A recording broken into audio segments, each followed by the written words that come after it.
Ei você, leitor, leitora do Portal da Holanda, eu sou Humberto Amorim e estou de volta neste início de tarde da quarta-feira com mais uma entrevista que vai passar a integrar esse ciclo virtuoso de encontros que nós mantemos aqui todos os dias ao vivo na hora do H.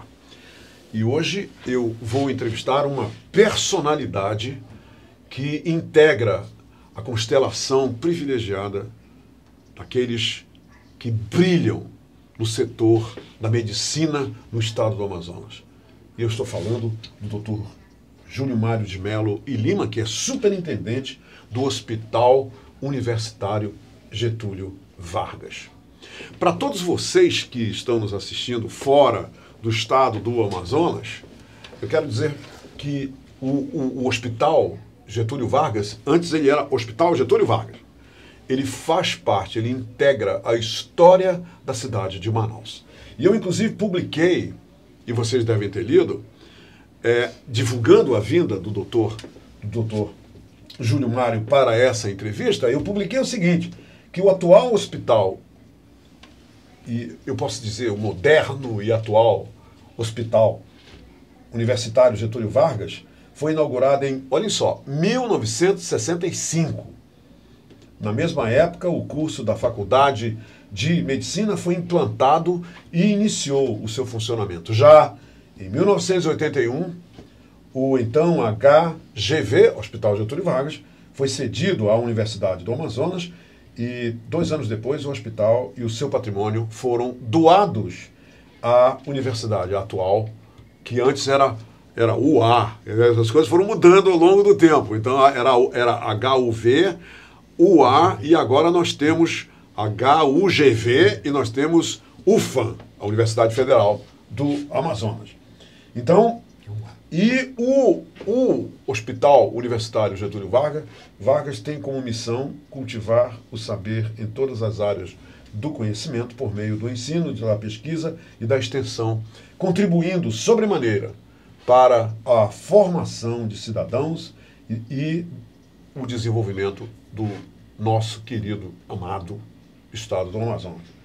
Então, o doutor Júlio está aqui para conversar com a gente, não só sobre essa história fantástica da presença, da existência desse hospital na vida de tantas pessoas no estado do Amazonas, como também a importância dessa entidade de excelência que nós temos aqui na nossa cidade. Então vamos ouvi-lo com muita atenção.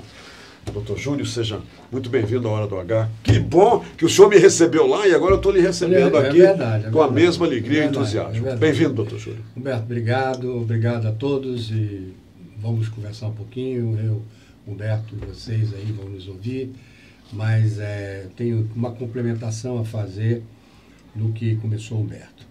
Humberto falou da abertura do hospital, da construção do hospital, do início, que na realidade era um hospital que era do governo do estado, e houve uma briga quando a Faculdade de Medicina foi inaugurada há 45, com mais 4, são 49 anos ou 50 anos atrás, e que nós, o pessoal da primeira turma da Faculdade de Medicina, porque eu sou da 4ª turma da Faculdade de Medicina da Universidade Federal do Amazonas, então o pessoal da primeira turma e do segunda turma, eles tiveram uma briga que tiveram que derrubar o muro que separava a Faculdade de Medicina, naquela época era o Tio Patinhas, um grupo que tinha ali, para que a gente pudesse entrar no Hospital Universitário. O senhor lembra que ano foi isso, doutor Júlio? Rapaz, isso foi o segundo ano da Faculdade de Medicina. Isso tem 49 anos. Olha só. Mais ou menos isso. E derrubaram o muro, doutor? Derrubamos o muro para a gente poder entrar no hospital, e aí foi que nós conquistamos o hospital para a universidade. Até então não era. Quer dizer, foi conquistado na marra ali. Na época o governador era Gilberto Mestrinho, e tem alguns colegas que foram dessa turma, e outro dia nós tivemos o prazer de receber essa turma que veio visitar. Eles estavam fazendo 50 anos de formato e vieram nos visitar em Manaus.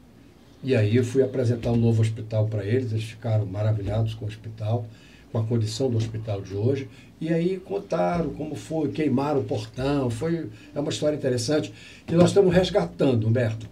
A tendência nossa é fazer um livro Nós já estamos conversando isso para fazer um livro contando a história do Getúlio Vargas, que eu acho que é interessante para nós, para os nossos caboclos amazonenses. Claro, claro. Porque realmente esse hospital, ele faz parte, como eu disse, da história dessa cidade, do Estado, não é, doutor Júlio? Você lembra que no passado nós só tínhamos um pronto-socorro, que era exatamente o pronto-socorro do Hospital Universitário Getúlio Vargas, que dava frente para o Boulevard Álvaro Maia. Quer dizer, ele sempre esteve localizado ali naquela área? Sempre. Desde a originalidade? Desde a originalidade dele. É ali. O que mudou é o pronto-socorro. O pronto-socorro, à época, foi ali na Joaquim Nabuco. Logo depois que você dobra o Canto do Quintela, 7 de setembro, com Joaquim Nabuco. Canto do Quintela, tem muita gente que nem imagina o que é isso. Né? Que funcionava depois a Casa dos Olhos, não é isso? Exatamente. Não era ali? Aí tu entravas à esquerda, tem um casarão, que é uma repartição, não sei se é SEAD, o que é. É verdade, mais acima um pouquinho. Que é um prédio bonito. Sim, sim. Aquilo ali era o pronto-socorro. Do Hospital Getúlio Vargas? Não, era o pronto-socorro da cidade. Era o pronto-socorro da cidade. Eu lembro porque morava na Leonardo Malcher e o doutor Carlos Andrade morava em frente a gente, o doutor Avelino morava também. E todas as vezes que acontecia alguma coisa comigo, alguma travessura, que eu me cortava, eu ia lá, quando eu chegava ali, de novo, Júlio. Mas olha só esse camarada voltando aqui. Voltando aqui para ser suturado. O senhor lembra que lá perto tinha um corpo de bombeiros? Não lembro, era. Não tinha o quartel-general do corpo de bombeiros ali? Tinha. Logo no canto do Quintela? Tinha. Que legal, bacana. Era muito bom. Doutor Júlio, me diga uma coisa, depois de todas essas lembranças deliciosas sobre esse hospital, o senhor poderia nos falar um pouco? Eu me lembro bem, na época, já nos fins dos anos 60, ou aí adentrando já para os anos 70, aquela história dos estudantes de medicina excedentes que começaram a vir para Manaus, aí acabaram vindo estudantes de medicina de todo o Brasil vindo para cá. Na sua opinião, eu sempre quis saber disso, a vinda desses estudantes estimularam, de certa forma, o desenvolvimento da própria UA daquela época, né, Universidade do Amazonas, e do Hospital Universitário. Hoje, aliás, Hospital Getúlio Vargas, hoje Hospital Universitário Getúlio Vargas. Nos fale dessa época, por favor. Roberto, olha só, essa época, nós tínhamos como reitor o professor Joari Marinho. E aí nós aceitamos, o professor combinou com ele conversa com o professor Arthur César Ferreira Reis, que era o governador à época. Eles viajando pelo Amazonas, eles achavam que nós tínhamos problema no Estado, porque nós não tínhamos faculdade de medicina, faculdade de engenharia, faculdade de administração e de economia. Então foi como a coisa engrenou, e aí havia a possibilidade de se ter, à época o ministro, salvo engano, era o Jabas Passarinho, ministro da Educação. E aí a ponte para a gente conseguir isso era aceitar os excedentes. Excedentes, para as pessoas entenderem, doutor Júlio, eram são os estudantes os colegas que faziam vestibular em outras pragas, em outros cantos do Brasil, como o Rio Grande do Norte, Curitiba, Goiás, Goiânia, Paraíba, Natal. Eu, por exemplo, a minha turma, a quarta turma, nós éramos uma turma regular, de 50 alunos, nós passamos a ter 140 alunos na nossa turma. Da noite para o dia, né, doutor? Com os excedentes. Com os excedentes. Mas foi muito bom, porque nós o acolhemos muito bem. E veja bem, nós só crescemos com isso. Naquela época, Humberto, a gente não tinha corpo formado de professores na universidade. Então, o que a gente tinha? A gente tinha as pessoas ou os colegas que vinham de São Paulo, da Universidade Federal de São Paulo, da Unifesp, que vinham de Botucatu, que vinham de Ribeirão Preto, de São José do Rio Preto, de Curitiba, e passavam 2 semanas aqui em Manaus dando aula para a gente. E aí depois eles iam para fora, de história.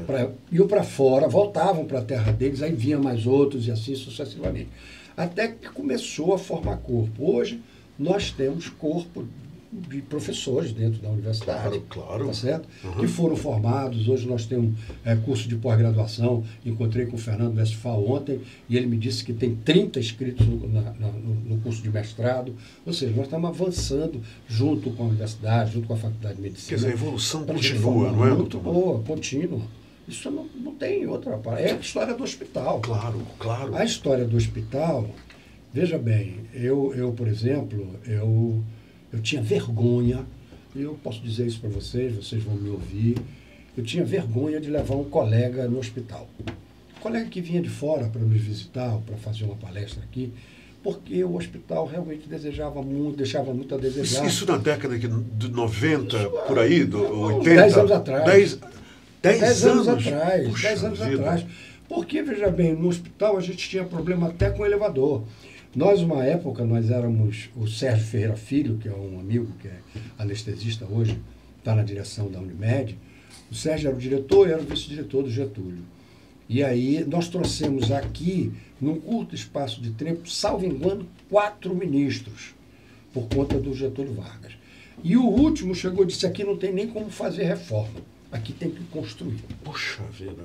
E aí foi o pontapé inicial para que nós começássemos a construção do Getúlio Vargas. Lançou-se, correu-se atrás de dinheiro, de verba, inicialmente havia uma discussão. Foi uma luta, né? Sim, uma luta grande e um sonho de toda a população, de todos os médicos de Manaus. E veja bem o que a gente diga aqui. Aquela época, hoje nós temos o FAM, o EA, Newton Lins, FAMetro, nós temos 4 escolas de medicina. Mas naquela época só tínhamos o FAM.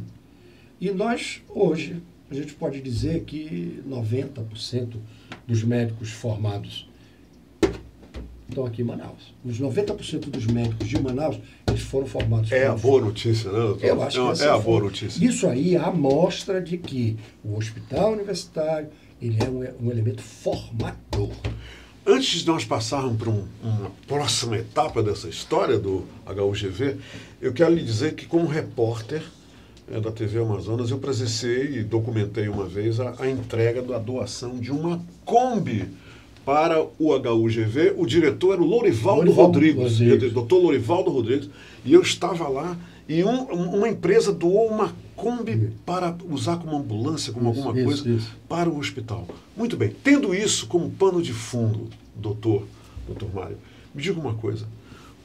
Hoje o senhor tem orgulho de falar, e eu gostaria que o senhor começasse a falar sobre isso, de falar da atual realidade do HUGV, pelo seguinte: quero agradecer publicamente o convite que me fez o doutor Mário. Eu visitei o hospital.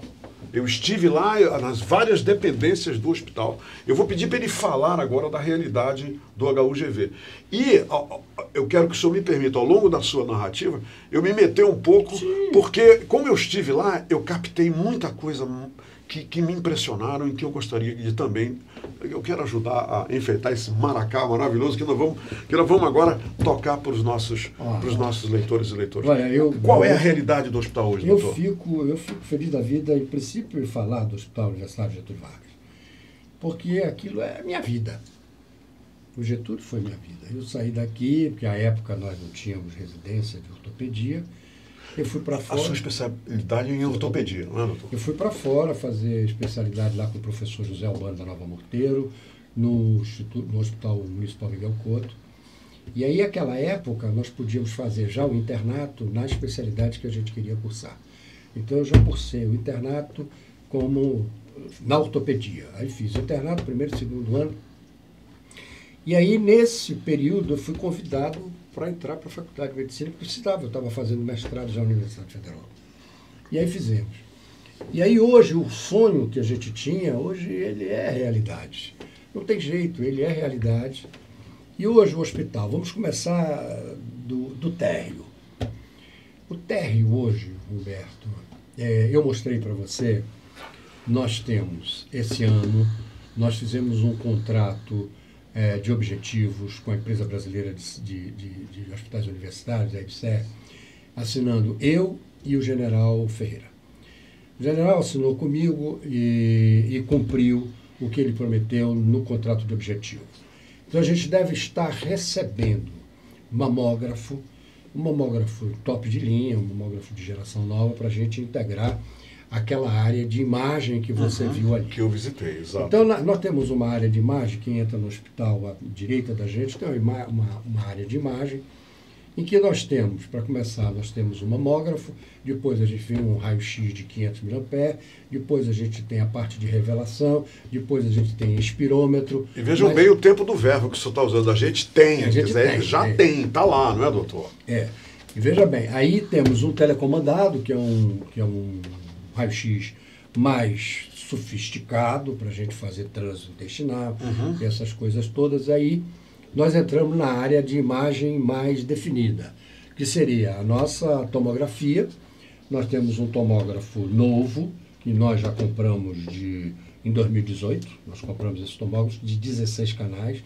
Na realidade, nós queríamos um de 64 canais, mas como havia pressa, porque nós estávamos na iminência de suspender algumas cirurgias, não tinha ata de registro de preço para a gente comprar de 64, e aí nós, academicamente, nós na academia que eu digo, o hospital, claro, os professores do hospital decidiram que a gente poderia comprar o de 16 canais, compramos 16 canais. Nós saímos, por exemplo, de 20 tomografias por mês, nós saímos para 800 tomografias por mês. Hoje, está acontecendo 800 tomografias por mês hoje. Hoje, 800 tomografias por mês. E agora, posso dizer, mas é porque eu tenho a língua grande, mas eu vou dizer para vocês, o Roberto já fica preocupado. Não, o senhor só não pode dizer aqui a sua senha bancária, o Edson mas só pode eu vou dizer para vocês o seguinte, olha só, eu acho que em breve, a gente vai inaugurar a nossa ressonância magnética. É um sonho? É um sonho. É um sonho porque essa ressonância magnética está aí e a gente está montando ela, foi problema porque é muito complicado, mas se Deus quiser, a GE já está fazendo os testes finais dessa ressonância e a gente deve estar colocando ela em funcionamento, se Deus quiser. Mas Deus é grande, Ele quer, muito bom, Ele vai andar. Bom, aí, terminando aí, a gente tem sala de teste egométrico, sala de mapa, sala de ecocardiograma, aí nós temos um outro prédio que está sendo construído. Nesse outro prédio que está sendo construído... E eu vi lá, os operários estão trabalhando, está sendo construído mesmo. A informação que a gente tem, Humberto, a mais recente, é que a empresa nos vai entregar esse prédio até dia 31 desse mês, 31 de março. Eu não acredito. Vamos botar um pouquinho mais adiante. Eu acho que é abril. 31 de abril, né? Eu acho. E já está de bom tamanho, não está? Eu acho que em abril eles vão entregar para a gente. E aí, amigo, nós vamos ter lá uma área, que é a área para fazer as endoscopias. A endoscopia alta e a colonoscopia. São salas em que a gente tem até a sala de recuperação pós-anestésica. É um negócio... E os equipamentos para essas salas já estão assegurados? Já está tudo certo? Não, a gente tem. A gente tem isso. O que a gente está fazendo é que, na realidade, a gente está usando, né, uma sala enquanto fica pronto. Eu vi isso lá, temporariamente, houve uma adaptação em uma das salas. Adaptamos para que a gente pudesse, porque a gente, na adaptação, a gente continua o feito da gente, que é o feito social para a nossa população. Porque tem alguns exames que só nós, Getúlio Vargas, fazemos. No estado do Amazonas. A não ser a rede privada. A rede Sim, privada não. Tá certo. Mas eu digo SUS. Tá porque certo. o que é bom abrir nessa história é que a intenção da gente é fazer com que, e você viu, eu disse isso para você lá algumas vezes, é que o doente do SUS, eles tenham uma acolhida como pode ter qualquer um outro paciente na rede privada. O senhor está falando no padrão de atendimento. Padrão de atendimento. É isso aí. É isso aí. Então, o que a gente está oferecendo hoje é para o nosso paciente ter um padrão digno de uma pessoa... Como deve ser, né, doutor? Como deve ser. Com respeito ao paciente, essas coisas todas, é o que ele deve acontecer com ele. O que a gente precisa, às vezes, e aí eu aproveito você aqui para dizer, é que o nosso pessoal, ele tem que pensar que aquilo não é meu, não é seu, meu amigo. Aquilo é nosso. Aquilo ali é com o dinheiro da gente. Aquilo foi construído com os nossos impostos. Hospital público, né? Gerado por verbas públicas. Isso. É isso. É exatamente isso. E aí eu costumo dizer que ninguém sabe a diferença, por exemplo, no que é público e no que é privado. Entendo. Né? Entendo. No público eu não posso fazer nada, parceiro. Porque é de todos nós. Agora, no privado eu posso. É meu. Claro. Eu faço o que eu quero. Sem dúvida. Então, isso a gente precisa entender e ficar claro. Bom, então, no primeiro piso, a gente tem isso. E aí nós vamos para o segundo piso. Que aí tem G1 e G2, que são 2 níveis de garagem, a gente deve ter umas 380 vagas de carro, nas duas garagens, do outro prédio também. E depois a gente vai para o primeiro piso. No primeiro piso eu tenho UTI. Ok? Eu tenho uma UTI. A nossa UTI, nós estamos nas vias de acabar de montar. Por enquanto, nós estamos com espaços pequenos para a gente não cair. Né? A gente não pode dar um passo maior do que a perna. Então, nós temos hoje 8 leitos, 8 até 9 leitos a gente tem na UTI. Nós temos, nessa UTI, nós temos leitos que são de UTI pediátrica e de neonatal, porque nós vamos ter obstetrícia, nós temos obstetrícia de alto risco. Isso já é uma extensão, não é? Essa já na extensão. Sim. E aí, a gente abre um outro parênteses, porque você viu que a gente tem o 4º andar, ou 4º piso, e o 8º piso, que eles estão lá, como você diz, de uma maneira improvisada. Sim. Né? Numa maneira que não é... Aquilo foi para a gente poder abrir o hospital e atender a nossa população. E o gesto social disso, para mim, é muito maior. Então tá, a administração no 8º e no 4º andar, a gente tem na ala norte, que é a ala que dá para o Boulevard, vai ter a farmácia, e na ala sul nós temos o laboratório. Então, quando o prédio ao lado ficar pronto, quer dizer, o acoplar, você abrir tudo, aí nós vamos passar para lá a administração e o laboratório e a farmácia que vai para o subsolo. Mário, nós estamos falando aqui num futuro muito breve, né? Sim, como o senhor disse, lá 31 de abril é o seu marco, né? Sim. De validade, é ali, pá! Sim. Eu percebi uma coisa lá, e agora eu vou cutucar o senhor. Eu percebi que tem uma ala lá, o senhor estava muito circunspecto, muito... Sabe, doutor Mário, me mostrando os lugares, os dados técnicos, Humberto, é isso, é aquilo, olha aqui, Humberto. Aí, de repente, o senhor deu uma relaxada geral quando nós adentramos uma ala e o senhor disse assim para mim, Humberto, aqui estão os residentes da ortopedia, e você vai conhecer esses jovens. Aí o senhor colocou um sorriso no rosto, e eu conversei com os jovens residentes. Eu gostaria que o senhor...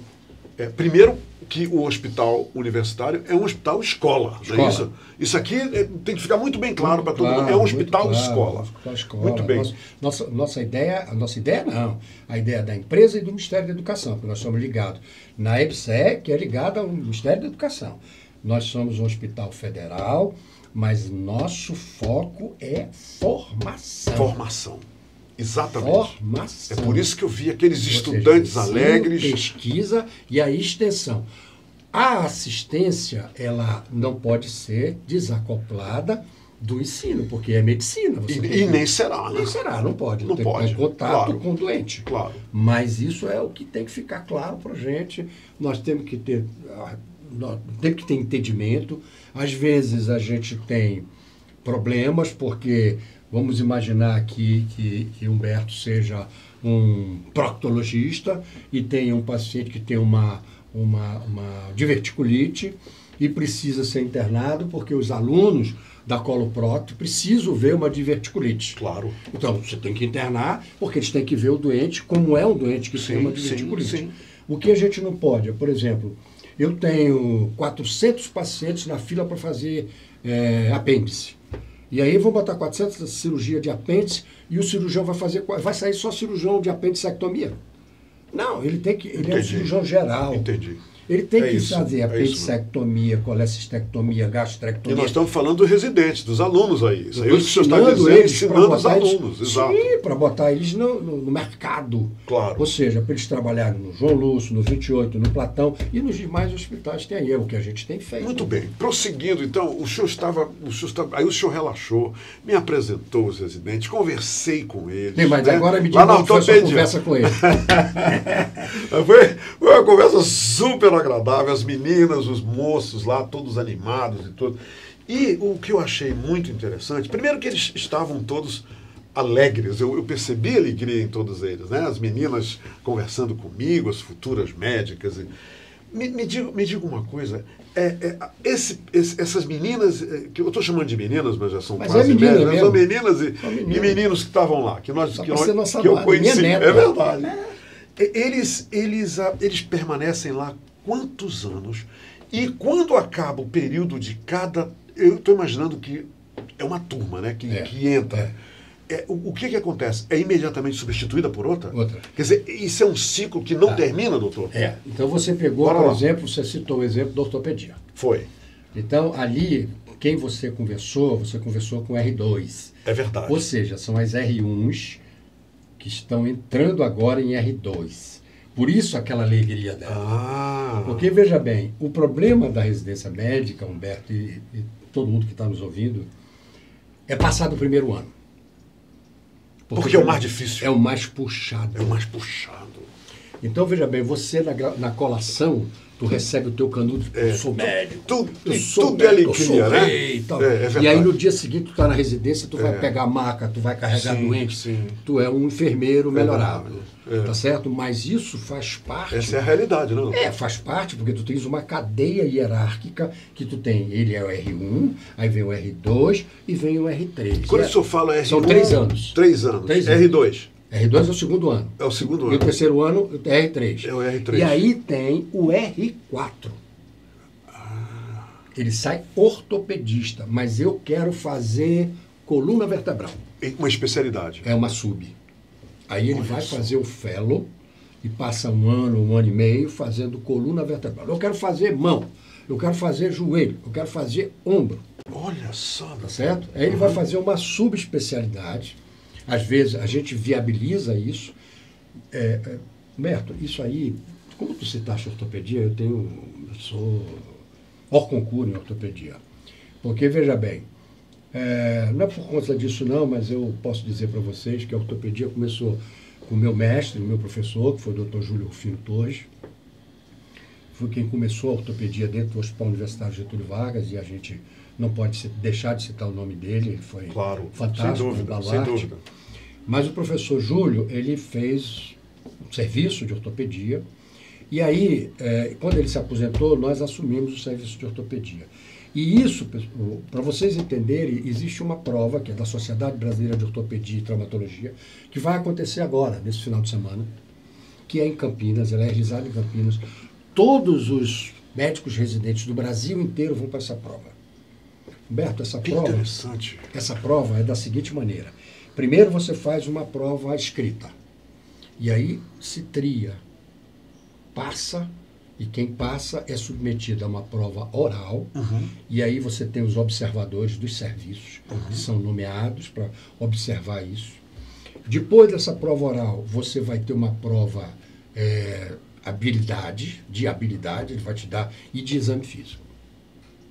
Se você passar nisso tudo, você tem o título de especialista em ortopedia e traumatologia. Se não, volta lá para o início, no fim da fila, começa tudo de novo. Você vai fazer de novo. Tudo de novo. Faz de novo o curso. Faz de novo a prova. Você tem que passar na prova para ter o título de especialista. Da sociedade. Você pode sair, você sai com o título do mestre, mas da sociedade, do MEC. Mas da sociedade você tem que passar na prova da por esse teste aí. Doutor Júlio, me diga uma coisa. Quando é que entrará uma nova turma agora no hospital? Já entrou agora. Entrou agora? Entraram o quê? 67. Entraram então agora 5 ortopedistas. Cada 67 residentes entraram no hospital agora. Quantos saíram, doutor? 62. 62. Quer dizer, esses 62, só para eu entender, eles saíram formados. Entregues para o mercado? Sim, estão entregues para o mercado. Esses 62 residentes agora são médicos. São médicos. Não, eles já são médicos desde que eles entram. Desculpa, eles já são capacitados. São especialistas. O que eles declinam é fazer uma sub. Por exemplo, ele faz cirurgia. Aí eu quero fazer vídeo.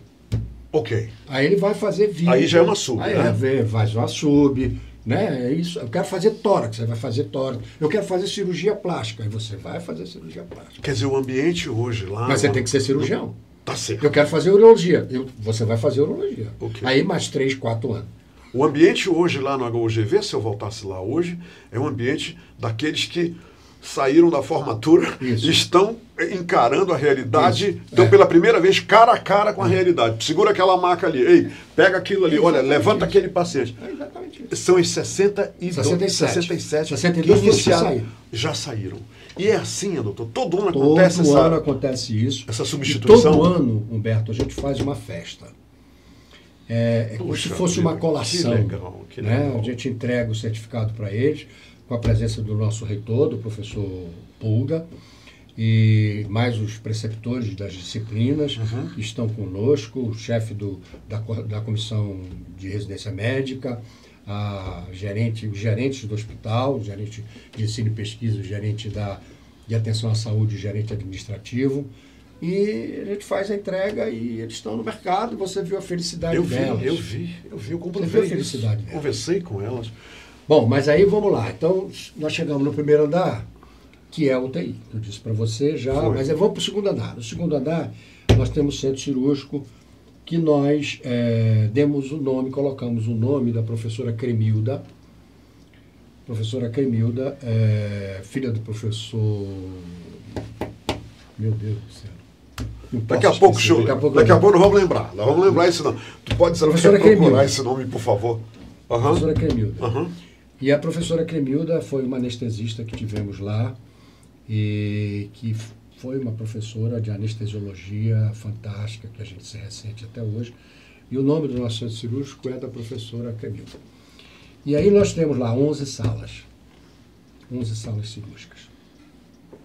Dessas 11 salas, nós temos uma sala híbrida, que é para os transplantes. Todas em funcionamento? Todas em funcionamento, não. Nós temos 2 paradas, porque elas estão ocupadas pela hemodinâmica. Ok. A hemodinâmica que está sendo montada, entendeu? Ok. A hemodinâmica também está sendo montada e a gente espera que essa criança nasça também. Vai nascer. Vai nascer, sim. E aí, ou seja, a gente hoje... Para você ter uma ideia, nós fizemos em 2019 4.329 cirurgias, uma média de 360 cirurgias por mês. Em 2019? 4.200? 4.329 cirurgias foram realizadas. Então, veja bem, a gente procura fazer as coisas. Agora, o que a gente pode dizer para vocês é que a gente tem deficiência, né?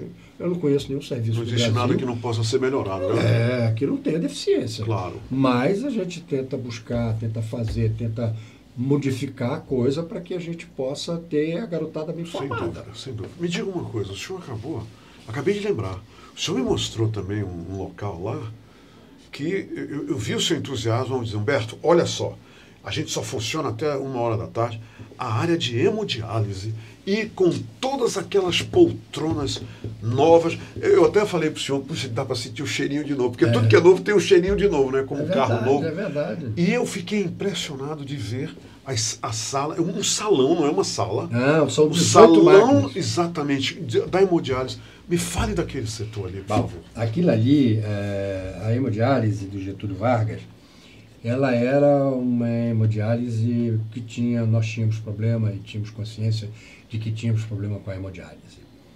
E aí, o hospital estava sendo construído, e aí tivemos que fechar a hemodiálise, porque não dava para continuar, não tinha elevador, era problemático para os pacientes. Os serviços foram interrompidos 100%? Não, os serviços foram interrompidos, nós comunicamos ao Conselho Regional de Medicina, comunicamos à Secretaria de Saúde e falamos que nós íamos interromper porque nós estávamos construindo, e hoje a realidade nossa é diferente. Então hoje nós temos uma nefrologia, eu poderia dizer que ela é uma nefrologia de primeiro mundo, porque nós temos 18 máquinas, podendo chegar até 22 máquinas, com sala amarela hoje. O senhor tem 18 máquinas? 18 máquinas, posso chegar a 22. A 22. Posso chegar a 22. Eu tenho sala amarela completa, que é para poder atender os pacientes que têm contaminação.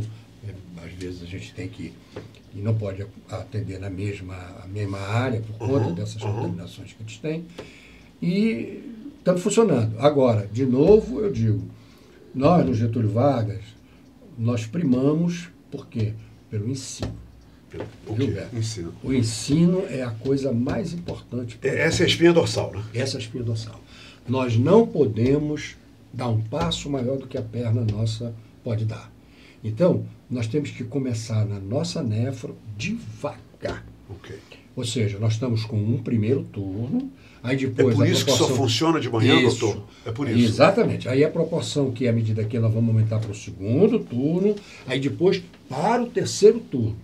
E aí sim, nós vamos estar com ela plena. Quer dizer, passo a passo, né? Passo a passo. Ok. Não Passo dá- de cada vez. Não dá para você Não dá. colocar. Você Tá está certo. lidando com vidas. É verdade. Vidas com o nome nas tuas costas, que você tem o nome da empresa brasileira, tem o nome da Universidade Federal do Amazonas e o nome do HUGV. Claro. Doutor, me diga uma coisa. Agora eu vou voltar para o atendimento. Tá. Ok? O senhor me disse uma coisa interessante que eu jamais tinha ouvido na minha vida.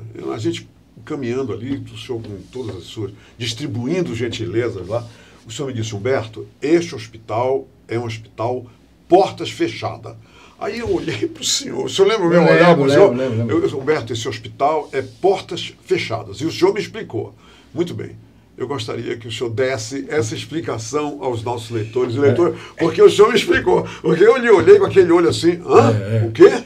E então, isso aí, vamos embora lá. Humberto, o que é um hospital portas isso aí fechadas? já levantaram alguns problemas com relação a isso. É mesmo. O meu grupo já veio falar comigo. Ontem eu fui recepcionar os novos alunos e já vieram falar, Júlio, tu deixaste ali sem entender aquilo ali. Eu digo, não.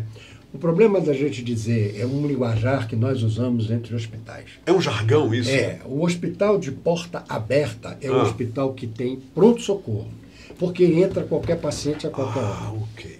O nosso hospital ele é de porta fechada porque nós não temos a urgência e a emergência lá.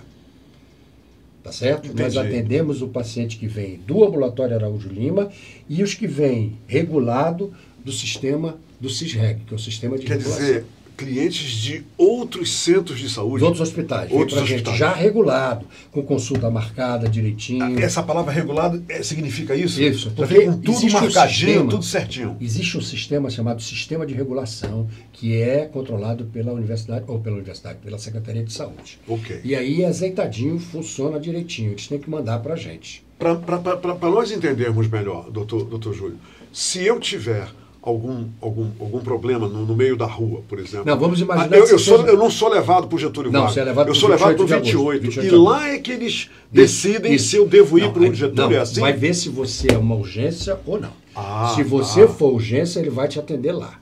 Se não for, vamos imaginar que você tem uma crise de vesícula. Ok. E aí eles vão te medicar, você saiu da crise, aí ele vai encaminhar você, já fez ultrassom e tal, vai encaminhar você para o hospital. Aí vai para o CISREG, que fica em frente, num prédiozinho em frente do 28. O que é o CISREG? Sistema de regulação. Ok, sistema de regulação. Isso. No sistema de regulação, eles vão agendar para ti a consulta no Getúlio Vargas. O próximo passo Isso, para pro verificar Getúlio Vargas. o meu mal. Aí você vai procurar um cirurgião lá, e o cirurgião, então, vai pedir exame, vai fazer o que é necessário para fazer. Aí eu inicio um novo processo dentro do HUGV. Exatamente. Mas eu passei primeiro lá pelo 28 e pelo CISREG. É como se fosse uma triagem. É como se fosse uma triagem. Tá certo? É como se fosse, porque a porta, na realidade, é 28, Platão e João Lúcio. Né? A porta. E agora o Delfina, né? Porque o Delfina sim. Ele está com urgência lá. Para onde são levados os pacientes. Da urgência. E aí da urgência. E de lá há uma distribuição. Aí vem ou para o Getúlio ou para a Fundação Hospital Adriano Jorge. Muito bem. Agora, então é por isso que há esse jargão entre os médicos que o hospital Getúlio Vargas é portas fechadas. Porta fechada. Porque não tem o pronto-socorro. Não tem pronto-socorro. Não tem pronto-socorro. Muito bem, muito bem. Me diga uma coisa. Já entendi, eu acho que todo mundo entendeu agora. Todo mundo entendeu. Me diga uma coisa. Vamos para 31 de abril. Tá 31 bem? de abril. A partir do momento, agora vamos criar uma situação hipotética aqui, né? 31 de abril, o senhor espera, nós também, que vamos ter a inauguração da ala B. Eu vou chamar de ala B, que eu vi lá o pessoal trabalhando, etc. Me diga uma coisa. O que será a nova realidade, doutor Júlio, da ala B inaugurada nesse hospital que eu visitei, né, semana passada? Okay. Me diga, o que benefícios serão gerados para a população da cidade de Manaus? Humberto, já que o senhor disse que esse hospital é da população. É mesmo. É mesmo. Veja bem, nós, no estado do Amazonas, a gente carece de uma coisa que é extremamente importante e que a gente quer ver se consegue enveredar nisso, que é pesquisa. Porque pesquisa é onde nós conseguimos captar recurso para a manutenção do hospital. Maravilha. Também. E nós precisamos buscar expertise para isso. Então, nesse prédio novo, você tem, por exemplo, o 6º, 5º e o 4º andar, que são a gerência de ensino e pesquisa, que é exatamente a área para que a gente possa discutir, possa montar, fazer e pesquisar. Isso está determinado, né? Sim, é o que vai acontecer nessa nova aula. Vai acontecer, mas isso também não pode acontecer assim, porque aí eu vou defender as coisas. Eu tenho que defender, veja bem. 2018. O que nós tivemos em 2018? Nós tivemos Carnaval, como sempre, não é isso? Sim. Depois do Carnaval nós tivemos Copa do Mundo. Sim. Isso. Depois nós tivemos eleição. É verdade. Ou seja, o Brasil não funcionou em 2018. Não. Aí, eleição. Assume o novo governo em 2019. Não é isso? Depois da eleição fica tudo ali parado. Você não pode esperando o 1º de janeiro. Não pode contratar, não pode fazer concurso, não pode fazer nada. É fato. Então, isso é fato. Então, veja bem, nós atravessamos esse período. Então, a gente precisa que as coisas se adequem para que a gente possa, aí a empresa brasileira, o MEC, o próprio Ministério do Planejamento, todo mundo possa liberar a verba para que a gente possa fazer concurso, a gente possa chamar as pessoas para entrar no hospital, até porque o hospital, ele é federal. Claro. Então, ali só entra concursado. Então, ali é um detalhe importante. Isso ali é todos que estão dentro daquele hospital são concursados. São concursados. Tem funcionários públicos concursados. Tem alguns que são oriundos da universidade, que são chamados RJU, Sistema Jurídico Único, e os outros são EBSEC, são CLT. Ok. Nós fizemos na área de apoio, né, logicamente. Não, tudo junto. É a mesma coisa. Não tem diferença não. Interessante. Então, veja bem, agora nós fizemos um concurso, e esse concurso nós temos alguns aprovados. E o que a gente pode? Porque a gente tem orçamento, e você sabe melhor do que eu o que é isso. Sim, claro. Nós temos orçamento para chamar os que se aposentaram. Nós vamos chamar os que se aposentaram. Com permissão do Ministério, com permissão da EBSEC, com permissão do Ministério da Educação. Mas vamos ficar em stand-by, esperando que haja outra brecha para que a gente possa chamar mais gente, para a gente poder completar o nosso quadro. Entendi. E estamos aguardando isso. Então, veja bem, tem essa área. Aí depois tem a área de hemodinâmica.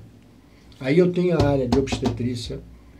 No andar que vai passar para lá, porque é o laboratório, vai ser a pediatria e a ginecologia. Uhum. Tá certo? Doutor, aí nós estamos... E embaixo, o térreo, eu tenho uma outra sala que vai ser, possivelmente, a gente quer um tomógrafo de 64 canais, e a parte de endoscopia digestiva alta e baixa, que é a colono, né, e a endoscopia propriamente dita. E aí no térreo, eu tenho o almoxarifado. Que é a administração, né, doutor? Aí no térreo tem o almoxarifado. Eu tenho um almoxarifado que é consistente, é um almoxarifado grande, entendeu? E tenho também um necrotério. E esse necrotério a gente está conversando, não sei se isso vai acontecer, mas eu prefiro, numa próxima, a gente conversar sobre isso. Falemos isso então. Tá certo? Então me diga uma coisa. Estamos chegando assim ao fim da nossa entrevista, mas eu quero saber uma coisa do senhor. Se eu lhe convidar para vir aqui em dezembro, eu estou criando outra situação hipotética. Sim. Em dezembro, o senhor vem aqui conversar comigo. O que é que o senhor acha, assim agora, no topo da sua cabeça? O que o senhor acha que o senhor vai me dizer? Humberto, lembra do que eu te falei lá no início de março? O senhor vai ter? Você não me disse que vai me dar essa entrevista? Eu vou, mas eu quero deixar claro aqui o seguinte, eu estou vendo aqui qual é a sua expectativa, o que o senhor acha que o senhor vai dizer para mim? Porque, como isso aqui, tudo que nós estamos dizendo, nós estamos ao vivo agora, vai ficar gravado, então, escute só, o que o senhor vai me dizer em dezembro? Não, o que o senhor quer me dizer em dezembro, quando o senhor voltar aqui? Eu vou dizer para vocês o seguinte, para vocês todos que estão me ouvindo. Pronto. É possível que o general, que é o meu presidente, e o coronel, que é o nosso vice-presidente, e os diretores da EBSEC ouçam essa entrevista nossa. O que eu quero dizer é o seguinte, eu tenho apoio da sede. Não me faltou, em momento algum, apoio da sede. Maravilha. Tá certo? Nós tivemos agora, no final do ano, um apoio incondicional, do presidente, do vice-presidente, mandando recurso para que a gente fizesse, além desse contrato de objetivo que nós tínhamos, nós cumprimos algumas coisas, compramos, para você ter uma ideia, nós compramos, falta chegar, porque ele vem da Alemanha, da ZEISS, nós compramos um microscópio para neurocirurgia, que nem no Brasil existe, ele é top de linha. Nós compramos um neuronavegador, que o pessoal da neurocirurgia usa, que é para cirurgia que, me desculpe, não sei se a privada, na rede privada, eles fazem ou usam o neuronavegador, mas nós estamos com top de linha para fazer isso em termos de neurocirurgia. Tá certo? Então, a gente está avançando. E eu espero que a gente continue avançando. E pelo que eu conheço da sede, do general, de todos os diretores do Rodrigo, de todo o Erlon, e assim vai. Né? A gente vai conseguir os objetivos todos que a gente quer. Que legal. Porque eles são madeira de doido, amigo. Os cabas são pesados, bacana, são muito bons. E a equipe que está lá é uma equipe de técnicos, os caras são muito bons. Doutor Júlio, muito obrigado pela entrevista. Obrigado porque o senhor falou hospitalidade o tempo todo que eu estive lá. É verdade. Né, visitando. Obrigado à sua assessoria de comunicação que, né, me ajudou a desenhar essa entrevista. Muito legal. E eu quero desejar boa sorte aos residentes que saíram e as boas-vindas, né, e também boa sorte aos residentes que chegaram, aos 62 que vão começar agora. E para o senhor, tudo de bom é pouco. Eu desejo ao senhor e que o senhor consiga, né, atingir os seus objetivos e trazer, logicamente, é isso que eu quero, essas novidades, essas conquistas já realizadas para nós no mês de dezembro de 2020. E eu sei que isso vai acontecer, porque eu estive lá e eu vi esse entusiasmo, eu vi essa energia e não tem como não acontecer. Parabéns, doutor Júlio. Parabéns. Olha, eu não posso deixar de falar, porque ontem nós fomos ao acolhimento dos alunos, um grupo de 60 e poucos alunos que estão entraram ontem na Faculdade de Medicina. Que legal. Tá certo? Além dos residentes que saíram, dos residentes que estão entrando, nós fomos ao acolhimento dos alunos. Os calouros, os calouros.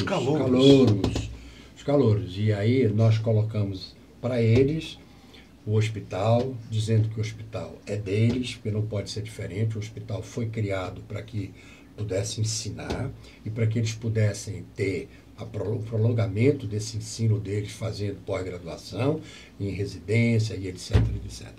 Então eu não posso deixar de falar neles, porque também eles são o futuro dessa geração, né? Não tem jeito. Eu quero desejar tudo de bom para o senhor e muito obrigado por tudo. E obrigado mais uma vez pela entrevista. Tá bom? Muito obrigado. Em dezembro a gente se encontra aqui. Fique aí, não sai agora.